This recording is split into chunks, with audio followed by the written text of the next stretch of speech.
So thank you, Hugo, for that words of introduction to the panel. Welcome to the panel discussion, fellow panelists. We've got the best of retail in India on this stage at this point of time. Veterans who've been in the retail industry for from 35 years onwards. Uh, People who've been here and who've been through a variety of industries which are very similar to retail. So before we start the discussion, one of the things that I just wanted to lead in was with a prelude. Uh, we all talk about customer experience. And when we talk about customer experience, we don't really understand fully many a time what does customer experience mean.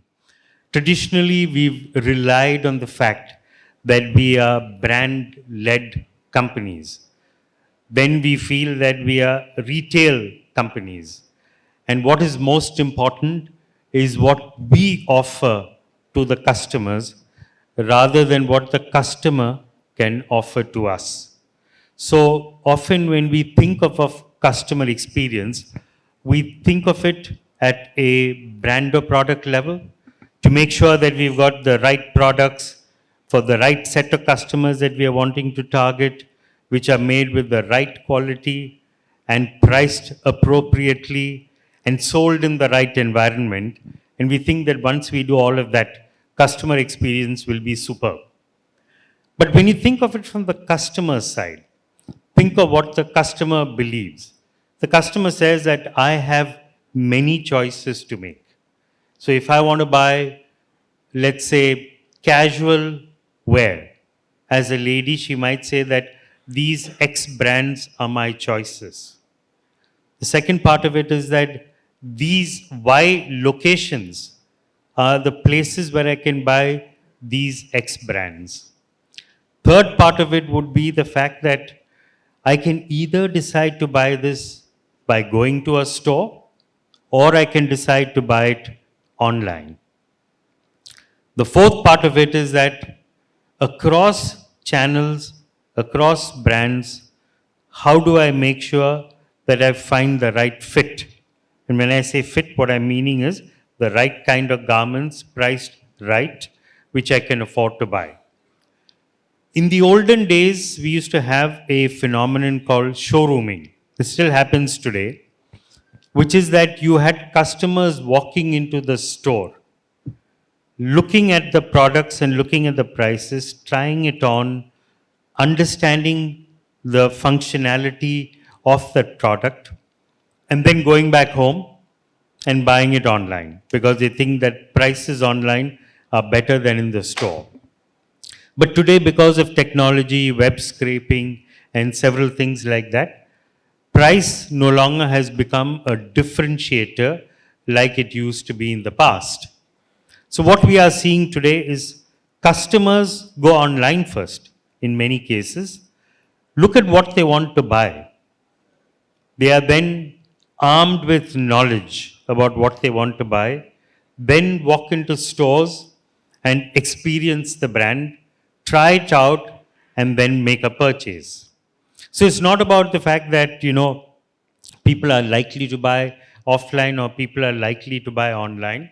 It's just that information which used to be largely with the retailer in the past, and when the customer walked into the store, there was an information arbitrage between the retailer and the customer. Today, what has happened is with the availability of content and information, customers have realized that that power which the retailer had is no longer the power that the retailer has. And hence, when they walk into, say, Harsha Electronics and want to buy a sophisticated computer, they know all the technical details of the computer even before they walk into the store, much to the disappointment of the store salesperson who realizes that they don't know as much of the computer as the customer knows. So what I'm trying to emphasize is that there is a change in the way the customer is behaving. And that change has been enabled by, one, changes in the kind of customers that you are seeing today. they're getting more tech savvy, they're getting more younger.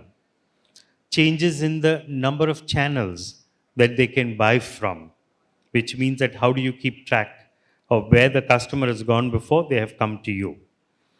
In the case of the online world, it is possible for you to keep track because when they come to your website, you know which website did they come from. So you know what is the relevant set that they have considered. But that is not the reality in offline retail. The third part of it is that you have to now understand the customer and understand what they require. What is the extent of that relationship? And in the context of that relationship, what do you need to be able to provide rather than merely providing products and good prices? And one of the most difficult things that we are all contending and battling with is customer loyalty. How do you ensure that they leave with such a wonderful experience that they are bound to come back to your store again rather than to go to somebody else? So on that background, let me now speak to the people on the panel. And we have with us veterans from the fashion industry.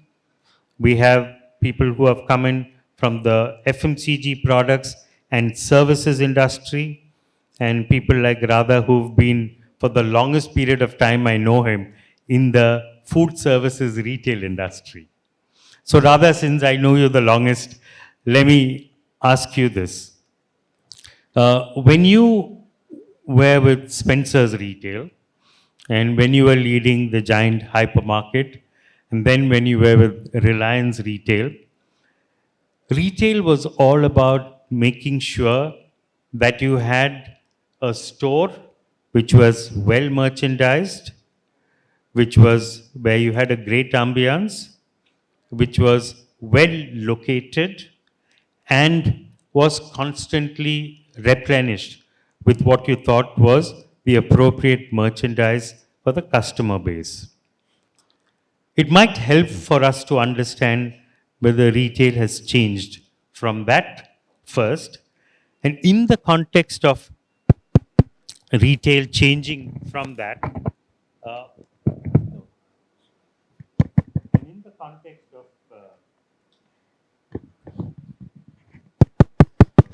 problem with the mic system.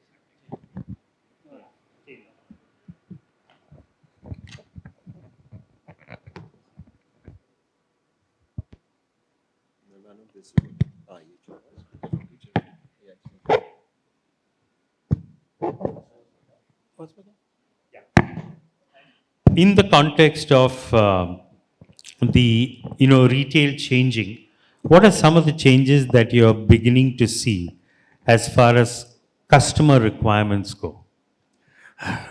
Thanks, Bijou, and nice to be back. I think what you're asking from your subconscious is, has technology made any change in the way we do retail? To me, technology is something like the Sri Lankan spinner Rajanta Mendes. When he came on the scene, he took so many wickets, everybody thought everybody must learn to how to bowl the carom ball, if you want to become a successful player. But within 6 months, he was not in the Sri Lankan team anymore.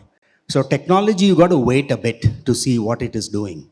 So for me, starting from 1996, where I was involved in the grocery store of Spencer's, that's what Bijou is asking, I actually have not seen too much of a change. The way people buy grocery in 1996 is exactly the way they're buying grocery today. What is in the kitchen? Just think back when you were all kids. Some of you are older, some of you are younger. In the last 10, 15 years, what's changed in your kitchen? The one thing that's changed is the size of the fridge. Therefore the penetration of frozen, but has the frozen category exploded like it is there in the West? But it hasn't. To me, our habits in food are so old and so deep-rooted that we cook 3 times a day and eat fresh food, and thank God for that. And therefore, we are still a primary consumer of food. Actually, we have not seen so much of change. If you ask me whether technology has helped, there was technology even in the past, I think the underlying thing, Biju, is not about technology alone. It's about how you're thinking. I think that's the fundamental thing. If you think differently, you will use technology differently. So in a store, a grocery store, that's the only industry I know, planogramming, sequencing, making shopping easier inside a store is, I think, critically important, for which you have the planogramming, which in itself is like a thesis that you actually work with. But when grocery moved online, the user experience, the UI, UX, there's a whole lot to be said about that. Today, people have become so lazy, they don't even want to wait for an OTP. They want to, without a click, they want to exit. They will pay later. They'll even pay an interest later, but they don't want to wait for 5 seconds to go and look at your OTP. So, to me, a single click on the phone, it's like walking 5 steps inside the store. So there is a great correlation in the way customer is behaving. So to answer your question very simply, Biju, has a lot changed? I don't think a lot has changed, because it depends upon the innate requirement of the consumer for the category which they are selling. Let me just follow on that, Radha, before I switch to Vineet. One of the things that we have seen in the grocery retail, and more so in the US, is this great emphasis on replacing humans with technology. It's about, RFID-enabled carts. It's about being able to pick products from shelves, scanning it to see what the prices are, dropping it into your cart, walking in to a self-checkout in some cases, or sometimes walking out of a store and then getting automatically billed contactless. When you think about that, there is the human element which is completely missing from the interaction. How do you decide how much to balance between the human element and technology in order to ensure that, as far as the customer is concerned, it's not about you, but it's also about the customer. As far as the customer is concerned, how do you provide them the optimum experience? They don't want to always be speaking to a robot or maybe even to a machine. They also want to speak to some human. So how do you make sure that this is balanced? That's a great question, Biju. Actually, I think the question is a little different, if you ask me. The question we have to ask ourselves, or the business leaders have to ask themselves, or the CEO must ask himself, what's the right thing to do for the customer? Doesn't matter whether it's driven by technology or human beings. Whatever has to be done right during that situation must be done. From my personal experience, I run an online grocery store called StarQuik. Our entire business, we decided right in the beginning, we will be paperless. We do not generate a single piece of paper in the entire business 365 days. Last, about a month ago, we also went paperless. We don't also send invoices to the customer anymore. Because now everything is digital. So I think the question, it doesn't matter whether it's technology or whether it's human being. What is important is what's the right thing to do for the customer. To your specific question, I think we haven't yet started seeing the next level of technology in grocery stores. I think there will be a lot more. For instance, the use of the app inside the store to check the freshness of the product, to know the history of the product. And the whole checkout, if you ask anyone, they spend 2 hours shopping, but they want to check out in 10 seconds.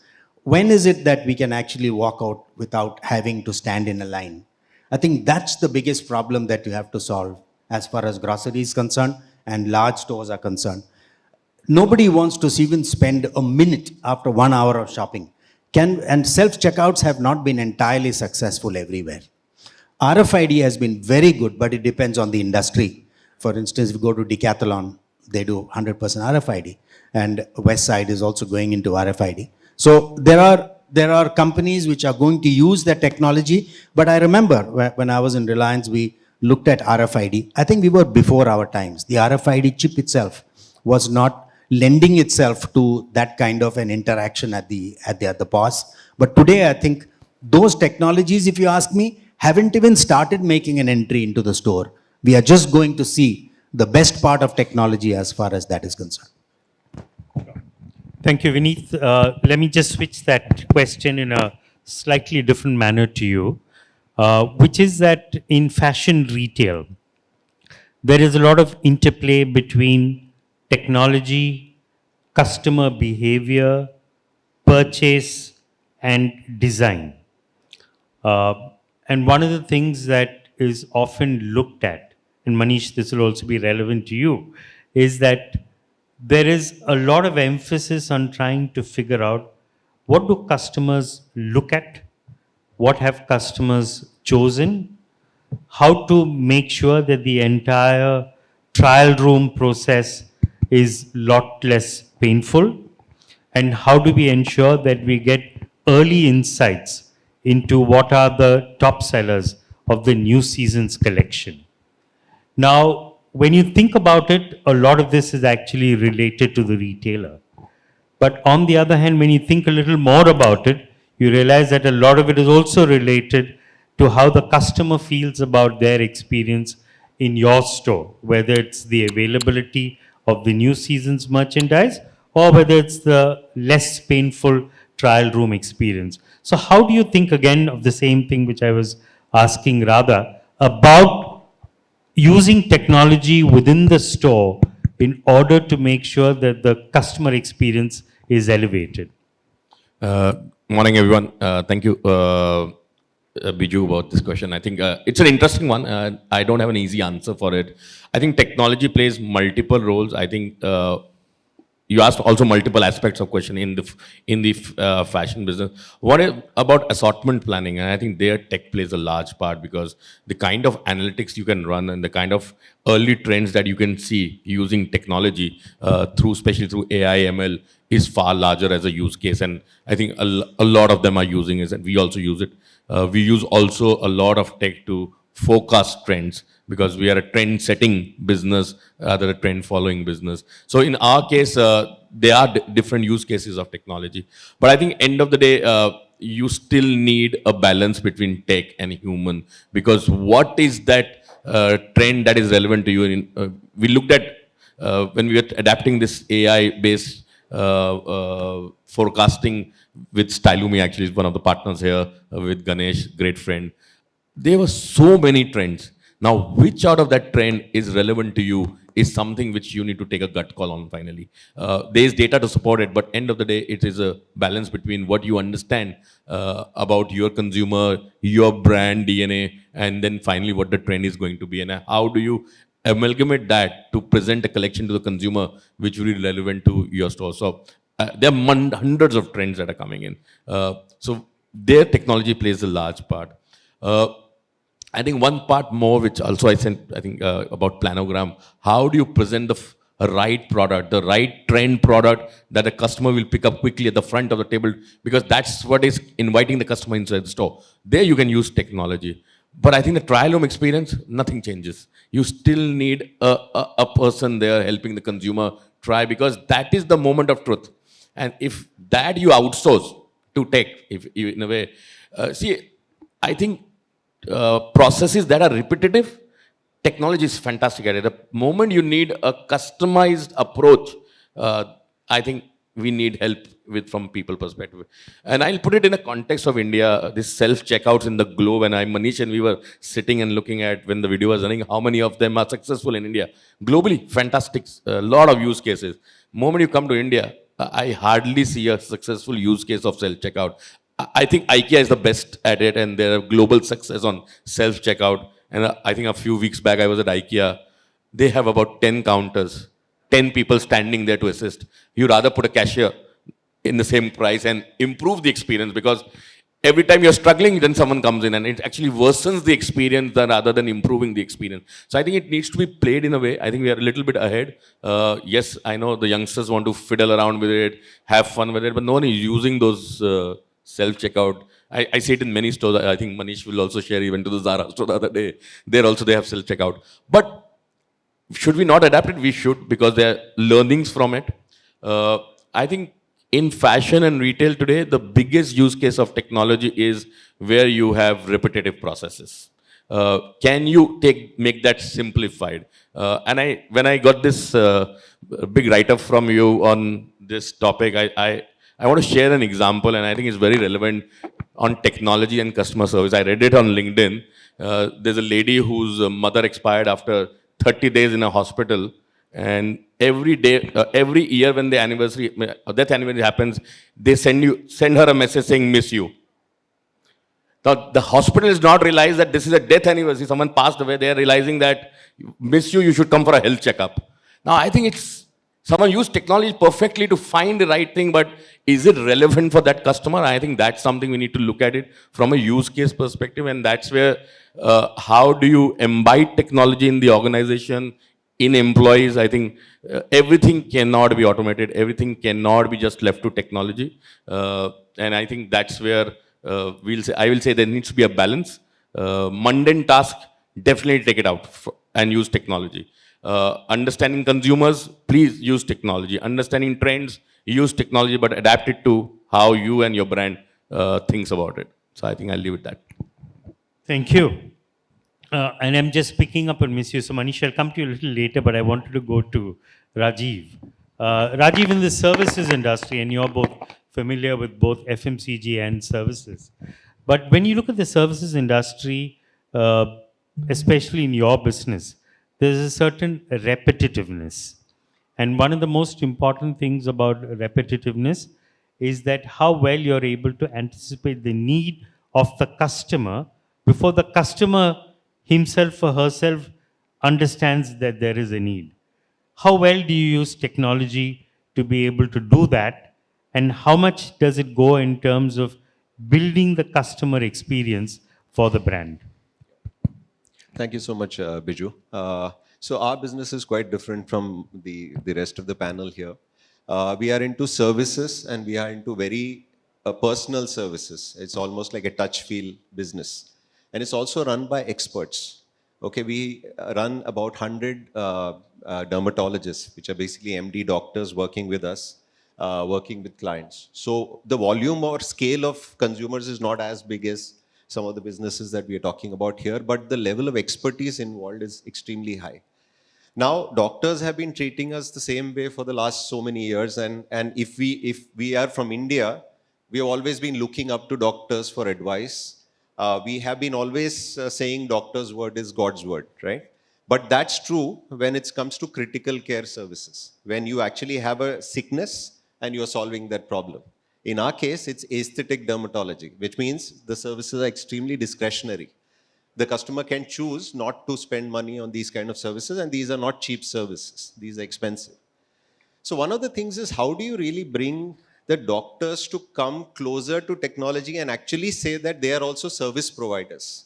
And they are not just doctors with a lot of knowledge, and consumer just wants to listen to them and pay the money that is required for this particular services. So we started a journey which started way back during the COVID period itself, saying the fact that can we personalize this journey a lot more than what we are doing, what we have been traditionally doing for more than 15, 17 years. So that's where the thought came, and fortunately came to our lab a person who actually has worked on AI technology globally, and he's worked on the Google car project at some point in time. So it's just random conversation saying the fact that what is the use case for technology in your type of business. So one of the things that he came up saying the fact that, okay, you are not involving the customer in the outcome process. You are just telling the customer what the outcome could look like, and most of it is on pen and paper. Because doctors love to scribble notes on a piece of paper and tell the customer that this is the outcome journey. How do you make this process more consultative and more engaging, and maybe a joint process between the customer and the doctor? Now, that calls for a lot of change, because doctors, while they are very educated people, are not that strong on use of technology. Change itself takes a lot of time, and you need a lot of guidance, coaching, and stuff like this. So what we created actually, and we actually have this live in the clinics, is we picked up a few of our services which can show predictive outcome in terms of the final result to the customer at the time when the consultation process happens.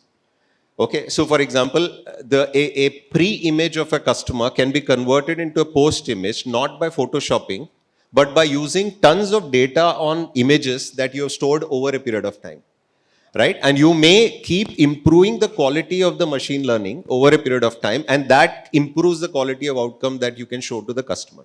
So what is the doctor doing now? The doctor is actually taking the image of the customer, a lot of data points of the customer, including pre-existing conditions and stuff like that, and actually being able to show a predictive outcome in terms of what the final outcome could look like. Now, how does the process start?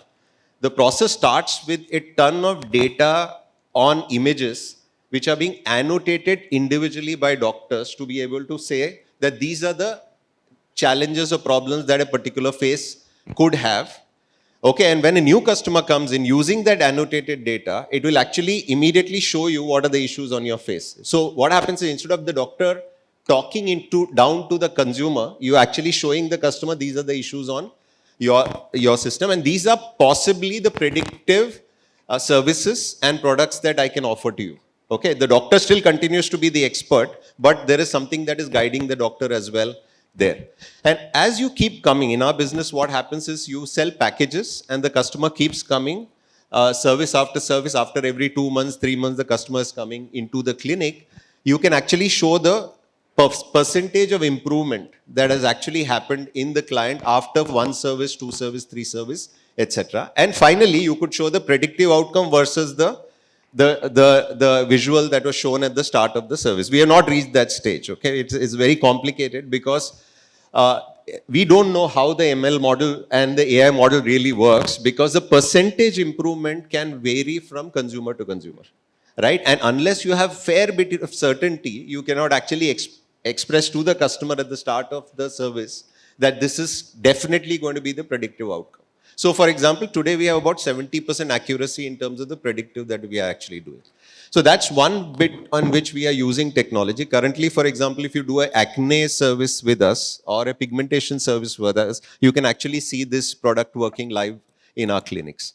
So what is it doing? It's aid to the doctors. It is a consultative, collaborative process with the consumer, and that probably helps the customer. And what is it doing for us in the long term? It's actually creating a lot of proprietary data which we can do, and we don't use this data out in public. We don't show your image or face anywhere in the public because it's also private information, but that actually helps us train the ML model which is there. So I think it's been a 1-year journey for us, and I think we are pretty satisfied with it. Current usage of this technology in the clinic is 78%, which means 78% of the cases doctors are actually using this technology with the consumer. I'll just add another bit which basically, emanates from how the business has really changed, and especially around the beauty wellness category. And I'm sure all the audiences and especially the ladies would know that the way the consumer is consuming data today on beauty and wellness is out of a lot of influence that happens at the internet,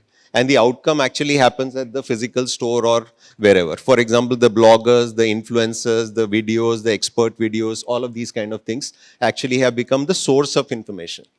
And today, for example, a 16-year-old is learning everything about beauty through the internet and not by coming to the store and finally seeing the product and saying this is a good product. So actually the salesperson's role in actually selling the product is almost become negligible. Right?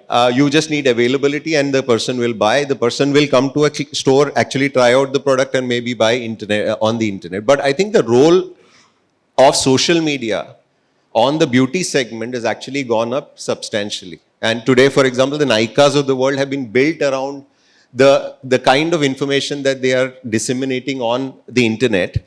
But to take it to the next level, the D2C brands, many of them are actually using one step further, because every step after you have decided to buy a product, they are participating in your journey. For example, a brand which is selling hair loss products is actually giving a full journey map in terms of information. I'll give you an example. For example, your nutrition plan is coming along with the product. Okay, Ayurveda products are being sold with dermatology product as a combination. Okay, and as you're going through the journey, you're also being part of webinars, you're being part of expert talks, you're being part of any kind of information that will be there, which means you are part of a complete journey with the brand. and not just a product being bought or a service being brought. So I think that's the difference that is actually happening. And retailers like us have to morph into that world where we are not just selling products or services, but we are selling the complete journey to the customer. I think that's where I think we have to learn and we have to also progress further. So that's Sure. my point. Thanks, Rajiv. And Manish, a question to you, which is that, Rajiv mentioned about social media.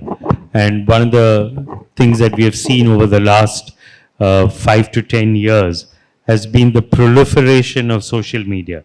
So there are many more media channels available today rather than merely emails as in the past in terms of being able to communicate between customers and us. So when you really think about it, one part of customer relationships is understanding what the customer is saying.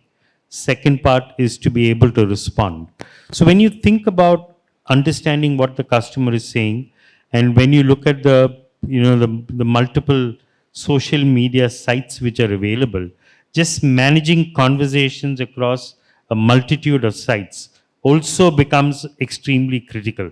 So what do you do as a brand to be able to ensure that you are listening on every single source which is available and you're able to respond in a manner on Instagram as you would do on an email, as you would do on a telephone call, etc.?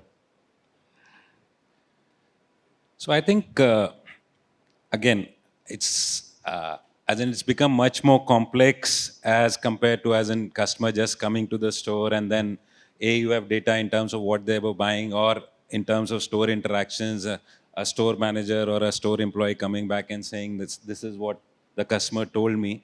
I think what's happening today that because there's so many as in interfaces that you have with the customer, what also becomes important is that in terms of how do you able to primarily look at and pinpoint in terms of what sort of a persona in terms of a consumer that I'm talking to, and then what is relevant to that particular persona or a consumer. See, again, it gets very, very difficult in terms of saying that I'll be able to, if I'm serving 100,000 customers, I'll be 100% sure in terms of having customized offering or a listening to each of them. But I'll be able to draw personas in terms of saying this is a set which behaves in a particular manner, and then I should respond to these guys in this way.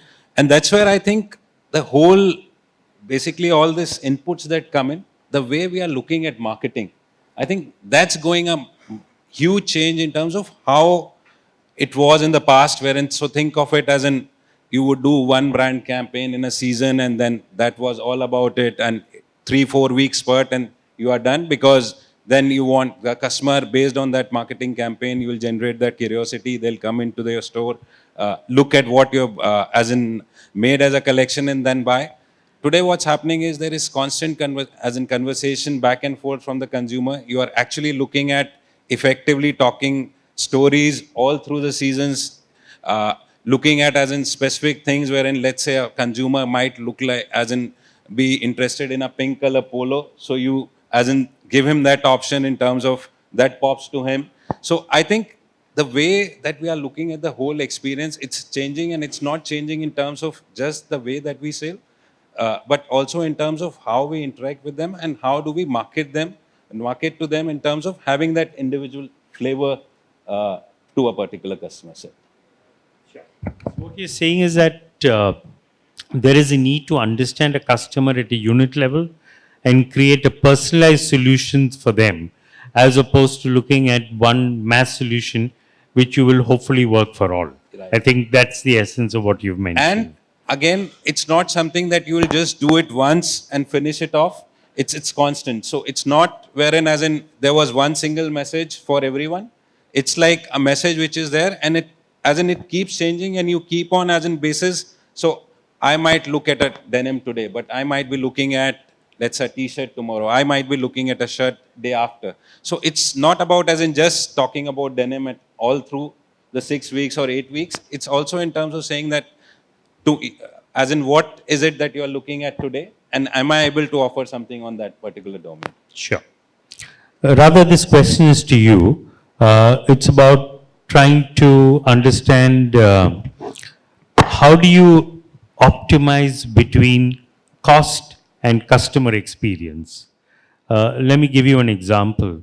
When Instamart and Zepto and others came in, they all promised 15 to 20 minutes delivery for grocery products. Great experience. However, they all bled in the process of delivering on it. So how do you actually optimize between these two? First of all, you got to look into your bank and see how much money you have to burn, Bijou. So that's the runway you have. But I think the two questions that you have to answer when you're in that stage of business is one, are you solving a problem? And two, even in the near midterm future, will you have unit economics? Will it work for you or not work for you? I think eventually you have to decide that you have to understand today. I mean, if I go back to when I got into my own, started my own business and raised some money, from that time when the investor used to tell you, in how many cities are you, how many eyeballs are you getting, how many customers do you have, today they're saying, when will you make money, when will I get my money back, when can I get off the horse? Actually, I don't love you, but I love your money. I want to get off and exit at 3x. That's what the guy's really saying. All investors actually don't care whether you live or you die. They only want to see that they make money at a 4x. Therefore, you got to be very sure. If you also have the same mindset, then it doesn't matter what you do. But if you have a mindset of creating a business of some worth, and eventually, either you become an IPO or you become a strategically acquired, you get strategically acquired. For both these, you require profit. Everybody has realized it. That when you get the first investor, Series A, Series B, Series C, but what's the Series Z? It has to be either an IPO or it has got to be a strategic acquisition. Now, both these people are not going to accept anything except a profitable business. People have realized that all startups in India have actually realized it. So, even if you bleed money today, in the near term, can you ever make money or not? That's the only decision to make. From a customer point of view, a customer will laugh all the way to the bank if you get the same thing what you're getting in 3 hours and 10 minutes. Nobody is going to refuse an extra scoop of ice cream, right? But however, if you can't afford it, that's your problem. Customer is not going to object to anything that's good. But you got to see what's the right distance at which you have to stop. I think that's the biggest problem today. And if you ask me, for most of the startups, the problem is actually the investor who's driving them to go in a particular direction. But then there's another investor who comes and drives them in a different direction. But you got to have your head very clear. Are you solving a problem? Do you have unit economics? Otherwise, you'll burn your money pretty fast. Sure. So I think in summary, what you're saying is, it's great to provide great customer experience, but examine whether it is sustainable for you to be able to deliver that in the long run. Perfect. Vineet, a question to you, which is about you are online, you are offline, and you're quite aggressive on both these channels. I'm still not sure about how much you're omnichannel, but I don't want to go down that path. But in terms of trying to ensure that you have a unified view of that same customer across both channels and ensuring that they're not unhappy in one but happy in the other or vice versa, how do you ensure that you actually start off with this unified view? And I presume data will be playing a very key role in this. Okay, I think it's the first part of this. I think has to be a step back before the unified view of consumer. I think, do you have a unified view of your own business? I think that is the biggest part of this. When two businesses run in silos and then you have a unified consumer, obviously they're going to have a bad experience in either of them. So I think a large part of this problem comes from how you have structured the business. Like for us, what you see online is what you get offline. What you get offline is what you get online. We have the same discounts, the same campaign. The first 20 products are the same product that you see in the store the moment you enter, and that's unified view of the, and hence the consumer experience while digital is different and in-store is different, but some part of that is still uniform, right? So you see the same window, you see the same products when you enter the website, and the first 10 products are the same, or 20 products are the same. The other part is, are you able to identify customer through a unique, and that's where tech provides, and I think mobile numbers or email IDs are very easy to get a consumer's view on it. The challenge is when you have multiple brands like us, when a same customer is shopping it with the same number in multiple, in a men's brand also and a women's brand also, because the family is using the same number or whatever, then it becomes very difficult. And that's where technology needs to solve for it and figure out what is that customer affinity towards that product line. Is he buying for the daughter or for the wife, or the wife is buying for the husband? And that's where we use a large part of technology to figure out the experience, because that's where the experience breaks. Because you are not able to identify what is the consumer trying to buy. And a large part of what we realize is family shoppings together. The same unique number gets across. And then you need to do micro segmenting. And majority of the cases, we figure out that there is a customer who is shopping the most, and then we tag that to the same brand, one brand, and then use that to give. But it's not easy. But with tech, a lot of this unified experience is possible, especially if you are a mono brand and you're only sending one segment. It's very easy, like Kaya or for Manish. The problem starts when multiple brands, multiple categories, and that's where the whole problem starts to happen. But I think a large part of that we've solved through tech. We run a very strong CRM at the back, which can actually break down this customer journey. We can also figure out sometimes there are months in which the family wife only shops, and there are times when only the men shops. Like Diwali, uniquely the same number is used for men shopping more, and then around New Year, Christmas, the same number is used for women shopping with the. So I think there are, and it's easy possible through tech, and that's why tech is an enabler. But if you leave it just from tech, then sometimes it becomes very difficult. But unified experience currently is possible, both sides of the spectrum.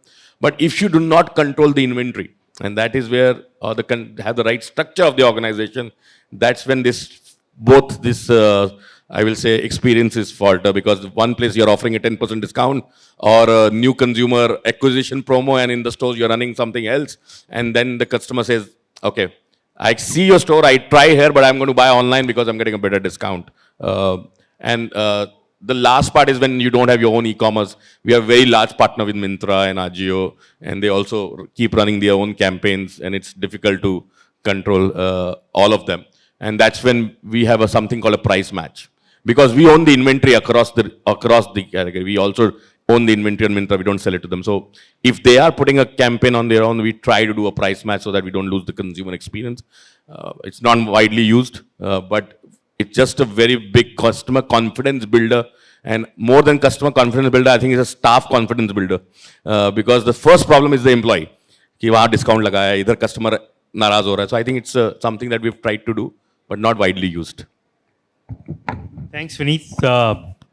What I'd like to do is to throw open the floor to the audience. You can't get a better opportunity than this to be able to address questions you might have top of mind to any of the renowned panelists on the dais. So questions to audience, we'll take about 2 or 3 questions maximum. If you have a question, just raise your hand. You can state your question, mention your name, state your question, to who you're addressing the question to, and we'll provide you an answer. There are people with mics around in case you want to ask.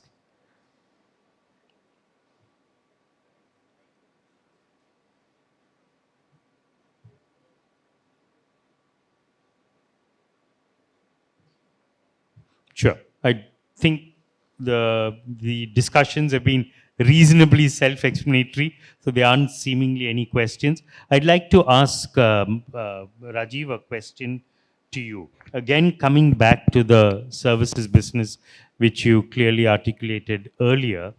One of the things in terms of customer experience in a services business, unlike a product business, where the decision to be able to buy A or B product, X or Y brand, is taken largely by the customer, with the brand assisting them.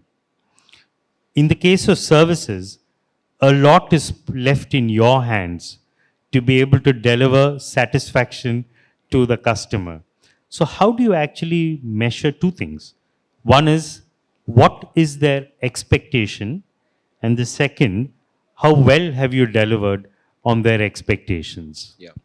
So, Bijou, it would have been an ideal world if I could just decide for the customer and the customer buys whatever I do. I think the world has become a lot more competitive. Services are available, and I would say competing services are available. And because the unit economics of each business is different, individual dermatologists can get away by pricing products at a different level, including not paying GST. Where all of our requirements are very different, our safety requirements are different, all of these things are there. So I think consumers not so much, they basically want information, and they want to say that where I'm going, is it safe for me to go? Are these guys expert enough, and are they going to use the right consumables or products and the right machinery and equipment to be able to do it? Now, that actually means that you're constantly investing on some upgrade or the other in the clinics in terms of the type of products that you buy or the type of machinery that you buy. But you don't necessarily have to be top in class in everything that you do, as long as customer knows that there is a standard degree of commitment to outcome across the centers that you go. It is not left to one doctor or one individual, but it is a level of standardization that you are able to bring at a level of quality which is fairly upscale. That's something that is there. And you have to constantly educate, because one of the problems with this business is consumer doesn't understand as much as the employee or the expert may understand.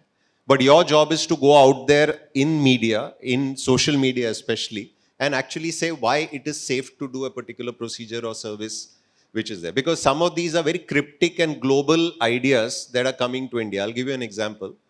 Body contouring is a service that we sell.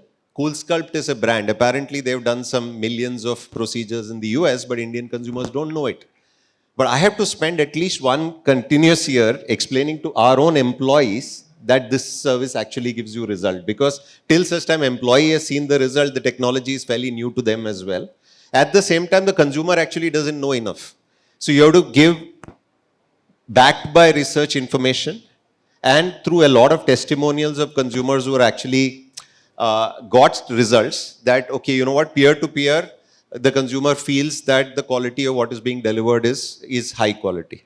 Now, so that's the only way one can actually, from a very standardized environment, backed by expertise, backed by safety, be able to create a level of, I would say, assurance for the consumer. Sorry, Bijou, if I missed the last part of your question. So that whole thing was about understanding how do you set expectations, Yeah. and how do you Yeah. measure that you're delivering on those Correct. expectations. So one is that, expectation setting is a very important part of a business like ours. Because we are working with customer physiology finally. And every individual is different. All of us are different. Our physical structures, our health levels, our pre-existing conditions, a lot of things actually do. So I think doctors do their best to be able to state what is possible, but they can't actually guarantee the result in terms of exactly showing what pre can look like post. But as I mentioned, with some technology intervention, some level of predictive visibility can be created. And second is the fact that we also strongly use things like NPS, and now we are actually moving into relative NPS over a period of time, which means it's not one transaction that we are measuring. We are measuring a transaction over 6 months for the same customer to be actually say the fact that the customer is actually happy with those results or not happy with those results. Minor, small little things, and we keep talking about human intervention. After a service is done, the clinic head or the manager is required to personally call consumers and also take the feedback on what actually happened in the service and how and if there are some minor issues that the customer wants us to resolve, we actually resolve it. I think continuous feedback taking from the customer, measures like NPS, not to be 100% relied on, but I think one of the measures to actually say the fact that customers largely are happy with the level of service outcome that they're actually getting. And secondly, the lifetime value of customers also is a result. For example, if a customer is staying with you over 3 years, 4 years, 5 years, and you have a journey of that customer, and a large part of your population is actually staying with you, that's a good measure of success. And also know the value of lifetime value. In our kind of business, it could be running to a fairly large figure. But more than the number that you get in terms of the money that you make from the customer, how many years productively the customer stays with you? That's part of the CRM campaign that we actually run. Great. Thank you. Thanks, Rajiv. Thank you again to my fellow panelists for making this a very, very interactive, knowledgeable session and sharing so freely from your own experiences with your own businesses. And thank you to the audience for a very patient listening. I think we are about 5 minutes behind schedule, Hugo. Hopefully, we'll catch up in the next session.